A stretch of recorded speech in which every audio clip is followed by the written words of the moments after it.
Indigestion. Next point indigestion आहे. आता indigestion याचा अर्थ अपचन. अपचनाचा त्रास बऱ्याच लोकांमध्ये आपल्याला बघायला मिळतो. मुद्दा मी मराठीत लिहिलेला आहे कारण इंग्लिशपेक्षा मराठी पटकन समजून येतं. अपचन. अपचन कशाला म्हणायचं मी ॲज अ डॉक्टर सांगतो आहे. अपचन याचा अर्थ फूड प्रॉपरली डायजेस्ट होणार नाही.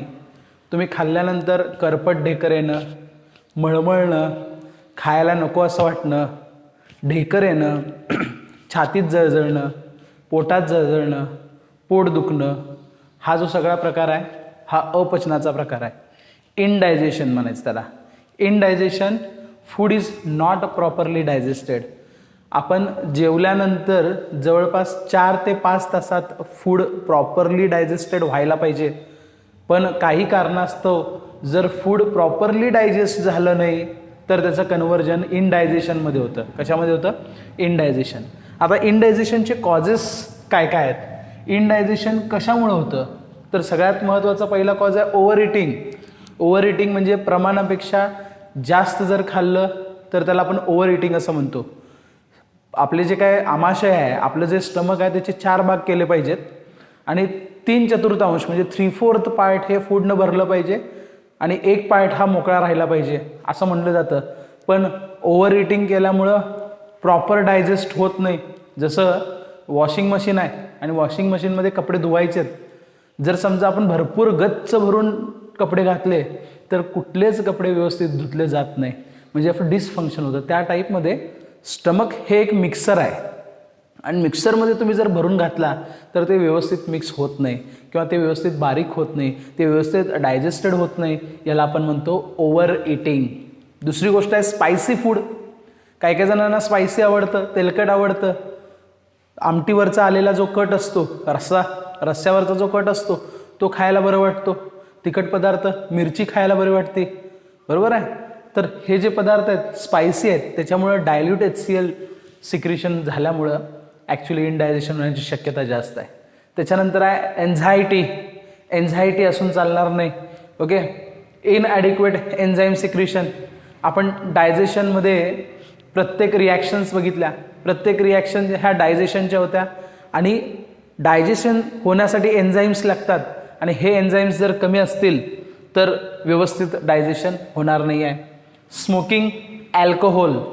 जास्त प्रमाणात हेवी स्मोकिंग करणारी लोकं जी असतात किंवा दारू पिणारी जी लोकं असतात, अल्कोहोलचं फूडवरती ॲक्शन व्यवस्थित होत नाही, त्यामुळे अपचन होतं आणि इनडायजेशन होण्याची शक्यता जास्त आहे. Food poisoning. फूड पॉयझनिंग याचा अर्थ काय? जर समजा दूषित असं अन्न आपण खाल्लं, कंटॅमिनेटेड फूड जर आपण खाल्लं, जे खायला नको होतं असं जर फूड आपण खाल्लं, जिथं स्वच्छता नाही आहे, जिथं हायजीन नाही आहे आणि अशा ठिकाणी जर समजा फूड पॉयझनिंग झालं तर प्रॉब्लेम येऊ शकतो. लार्ज मील म्हणजेच ओव्हर इटिंग. मी सांगितलं त्याप्रमाणे लाईंग डाऊन आफ्टर मील. आपण जेवल्यानंतर पोटावर पटकन झोपतो. घरी सांगत असतात जेवल्यानंतर लगेच झोपू नका, जेवल्यानंतर लगेच झोपू नका. याचा अर्थ काय होतो की पोटावरती जर समजा आपण झोपायला गेलो तर खाल्लेलं अन्न जे असतं त्या दबावामुळं व्यवस्थित डायजेस्ट होत नाही. बेल्ट वगैरे लावणं हे सुद्धा टाईट काय लावू नये. स्पायसी ऑइली जंक फूड ते तुम्हाला सांगितलं. तर अशी काही कारणं आहेत ह्या. आणि ॲक्च्युली टेन्शन घेणं हे सुद्धा एकमेव कारण असू शकतं, कारण ओव्हर ॲसिडिटी होऊ शकते आणि त्यामुळे फूड व्यवस्थित डायजेस्ट होत नाही. तर हे सगळे जे काही कॉजेस आहेत हे इनडायजेशन, अपचन याचे कॉजेस आहेत. सिम्पटम्स काय काय बघायला मिळतात बघा. Feeling of fullness. फुलनेस याचा अर्थ गच्च भरल्यासारखं वाटतं. Okay. Loss of appetite. Actually कसं आहे, डायजेस्ट व्यवस्थित न झाल्यामुळं आपल्या बॉडीत एक मरगळ आलेली असते. आपली मानसिकता होत नाही काय खायची, त्यामुळे आपली आपोआप भूक मंदावते. त्याच्यानंतर ॲसिड रिफ्लक्स. खाल्ल्यानंतर उचकी येणं किंवा गळ्यामध्ये तिखट वाटणं, रिफ्लक्स येणं, पोटातला पदार्थ, पोटातलं जे काय ॲसिड आहे ते वर येणं, that is called as a acid reflex. ह्याला आपण ॲसिडिटी सुद्धा म्हणतो. इथं हार्ट आहे, इथं स्टमक आहे. जर समजा स्टमकमधलं HCl जर इसोफेगसमध्ये आलं तर हार्टच्या जवळून इसोफेगस गेल्यामुळं आपल्याला इथं बर्निंग सेन्सेशन होतं.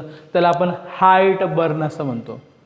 रिगर्गिएशन म्हणजे उचकी, नॉट उचकी म्हणू शकत नाही आपण त्याला, उलटा प्रवास, रिव्हर्स पेरिस्टाल्सिस जे असतं that is called as a regurgitation. Dyspepsia, upper abdominal discomfort. आता अप्पर आणि लोअर काय आहे तर स्टमक, इसोफेगस हे अप्पर पार्ट आहेत.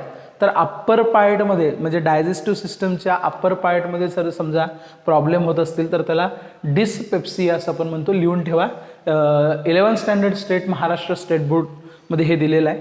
अप्पर ॲबडॉमिनल डिस्कम्फर्ट आणि स्टमक पेन, आपल्याला पेन होऊ शकतं. तर ह्या सगळ्या गोष्टी इनडायजेशनच्या आहेत. मग इनडायजेशन जर होऊ नये असं वाटत असेल तर काय करायला पाहिजे? हे जेवढे कॉजेस आहेत ते कॉजेस सगळे अवॉइड केले पाहिजेत. व्यवस्थित आपण जेवलं पाहिजे. स्पायसी जास्त खाल्लं नाही पाहिजे. बऱ्याच गोष्टी ज्या बॅड हॅबिट्स आहेत त्या सोडल्या पाहिजे. स्मोकिंग असेल, अल्कोहोल असेल, ओव्हर इटिंग असेल, स्पायसी फूड असेल, जंक फूड असेल, तर हे सगळं टेन्शन घेणं असेल, हे सगळं सोडायला पाहिजे. आणि वॉकिंग जास्त पाहिजे. ॲक्च्युली डायजेशन होण्यासाठी वॉकिंग एक चांगली गोष्ट आहे. तर ते आपल्या एक्सरसाइजमध्ये इन्क्लूड करणं फार गरजेचं आहे. तर हे सगळे इनडायजेशन रिलेटेड कॉजेस, सिम्टम्स आणि त्याच्यावरचे ॲडवाईस. तर नेक्स्ट पॉईंट आपण बघतोय protein energy malnutrition. Protein energy माल न्यूट्रिशन. ओके, प्रोटीन एनर्जी माल न्यूट्रिशन ह्याला आपण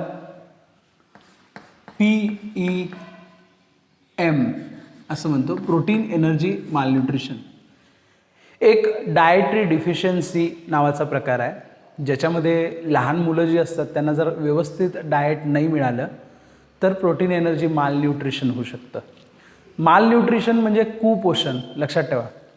आता साऊथकडचा भाग बघितला, साऊथ कंट्रीज, काही साऊथ कंट्रीज आहेत, त्याचबरोबर साऊथ ईस्ट एशिया, आशिया खंड जो आहे त्याकडचा साऊथ आणि ईस्ट पार्ट जो आहे, आणि त्याचबरोबर आफ्रिका या कंट्रीमध्ये जर आपण बघितलं तर बरीचशीच लहान मुलं, बालकं या डिफिशियन्सीला बळी पडतात.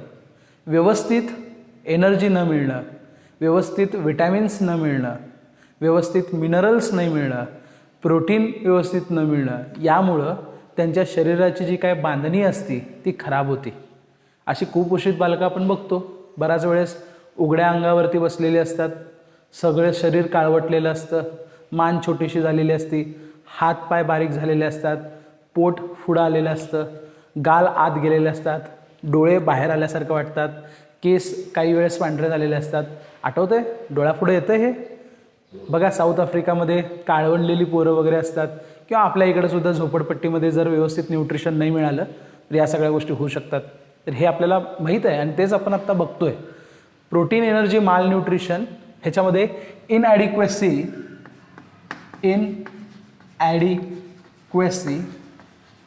Of protein.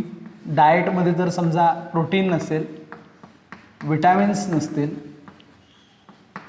आणि त्याचबरोबर जर समजा मिनरल्स नसतील तर काय होऊ शकतं? माल न्यूट्रिशन होऊ शकतं. शरीराला याची गरज आहे आणि हे जर मिळालं नाही ना तर शरीर बांधणी व्यवस्थित होत नाही. त्याला आपण बॉडी बिल्डिंग असं म्हणतो. आता आपण स्वतःकडे बघायचं, आपली बॉडी बिल्डिंग आहे, व्यवस्थित खांदे, पोट, छाती, हात, पाय, केस, डोळे, गाल, नाक, हे कसं आहे? व्यवस्थित बांधणी आहे त्याची. कुपोषित बालकाचं असं नसतं. कुपोषित बालकाला प्रॉब्लेम काय आहे? मी सांगितले ते मगाशी जे काही कॅरेक्टरिस्टिक आहेत त्याच्यामध्ये आपल्याला बघायला मिळतात. हे डाएटरी डिफिशियन्सी आहे. डाएटमध्ये जर समजा डाएटरी डिफिशियन्सी म्हणायचं याला, म्हणजे डाएटमध्ये जर समजा व्यवस्थित प्रोटीन मिळालं नाही, विटॅमिन्स मिळाले नाहीत, मिनरल्स जर मिळाले नाहीत तर हा प्रॉब्लेम आपल्याला बघायला मिळतो. 2 डिसऑर्डर्स आपल्याला बघायचे आहेत. एकाला आपण म्हणतो क्वॉशियरकर आणि दुसरा जो आहे त्याला आपण म्हणतो मरास्मस. दोन्हीसुद्धा लहान मुलांमध्ये, इन्फंट्समध्ये बघायला मिळतात. प्रोटीनच्या अभावामुळं, प्रोटीन शरीराची रचना तयार करतं, शरीराची बांधणी करतं. जर समजा व्यवस्थित आपल्याला प्रोटीन मिळालं नाही तर लहान मुलांच्यात क्वॉशियरकर आणि मरास्मस हे डिसीज आपल्याला बघायला मिळतात. तर हे आता आपण डिटेल डिसीज बघायचे आहेत की क्वॉशियरकर म्हणजे काय आणि मरास्मस म्हणजे काय. त्याचबरोबर बांगलादेशमध्ये ज्यावेळेस लिबरेशन वॉर झाला आणि इन इथिओपिया त्यावेळेस दुष्काळ पडला मिड 80sमध्ये. NCERT पेज नंबर 266 मध्ये दिलेलं आहे. मिड 80sमध्ये दुष्काळ पडला आणि त्यावेळेस त्या मुलांना व्यवस्थित प्रोटीन न मिळाल्यामुळं ती मुलं जी होती ती PEMला म्हणजे प्रोटीन एनर्जी माल न्यूट्रिशनला बळी पडली. आणि तेच आता आपल्याला बघायचं आहे क्वॉशरकर आणि मरासमस. प्रोटीन एनर्जी माल न्यूट्रिशनचा पहिला आपण डिसीज बघतोय मरासमस. लहान मुलांच्यात आपल्याला हा मरासमस डिसीज बघायला मिळतो. मी मुद्दाम बोर्डवरती लिहून ठेवलं. त्याचं कारण काय की सगळे पॉईंट्स कव्हर व्हायला पाहिजेत व्यवस्थित. जेव्हा मी फंक्शन सांगतो किंवा स्ट्रक्चर सांगतो तेव्हा मला लिहायची गरज नाही आहे, पण हे मी मुद्दाम लिहून ठेवलं आहे कारण जेणेकरून सगळे पॉईंट्स आपल्याला कव्हर करता येईल, NCERT सुद्धा आणि बोर्डमधले सुद्धा. मरासमस हा असा डिसीज आहे, simultaneous deficiency of protein and calorie or calorific value. जी लहान मुलं असतात त्या मुलांना जर प्रोटीन व्यवस्थित मिळालं नाही आणि एकाच वेळेस जर कार्बोहायड्रेट प्रोटीन फॅट नाही मिळालं, म्हणून तर मी सायमल्टेनियस असं म्हणलं आहे. सायमल्टेनियस याचा अर्थ एकाच वेळेस जर समजा प्रोटीन आणि कॅलरिफिक व्हॅल्यूची जर कमतरता असेल तर हा डिसीज आपल्याला 1 वर्षापेक्षा लहान मुलांमध्ये बघायला मिळतो. That is infants. त्याला आपण इन्फांट्स असं म्हणतो. Prolong protein energy malnutrition. बऱ्याच कालावधीपासून त्या मुलाला जर समजा किंवा बाळाला जर समजा प्रोटीन मिळालं नसेल तर त्याच्यामध्ये हा डिसीज बघायला मिळतो. कॉजेस काय त्याचे, तर mother's milk is replace to early. याचा अर्थ काय, जर समजा त्या बाळाची आई असेल, कारण कसं असतं आईचं दूध हे मुलासाठी अमृत आहे, बरोबर आहे. मुलाची चांगली वाढ होण्यासाठी, मग ते फिजिकली असू दे किंवा मेंटली असू दे, बाळ जे असतं, लहान मुलगा किंवा मुलगी, बाळ जे असतं त्याचं जर ग्रोथ चांगली व्हायची असेल, स्ट्रेंथ चांगली यायची असेल तर आईचं दूध हे सगळ्यात महत्त्वाचं आहे. कारण त्या आईच्या दुधामध्ये भरपूर असे प्रोटीन्स आहेत जे बाळाच्या ग्रोथ आणि डेव्हलपमेंटसाठी म्हणजे वाढीसाठी महत्त्वाचे आहेत. आणि तेच जर समजा आपण लवकर बंद केलं दूध द्यायचं आईचं तर प्रॉब्लेम हा येऊ शकतो.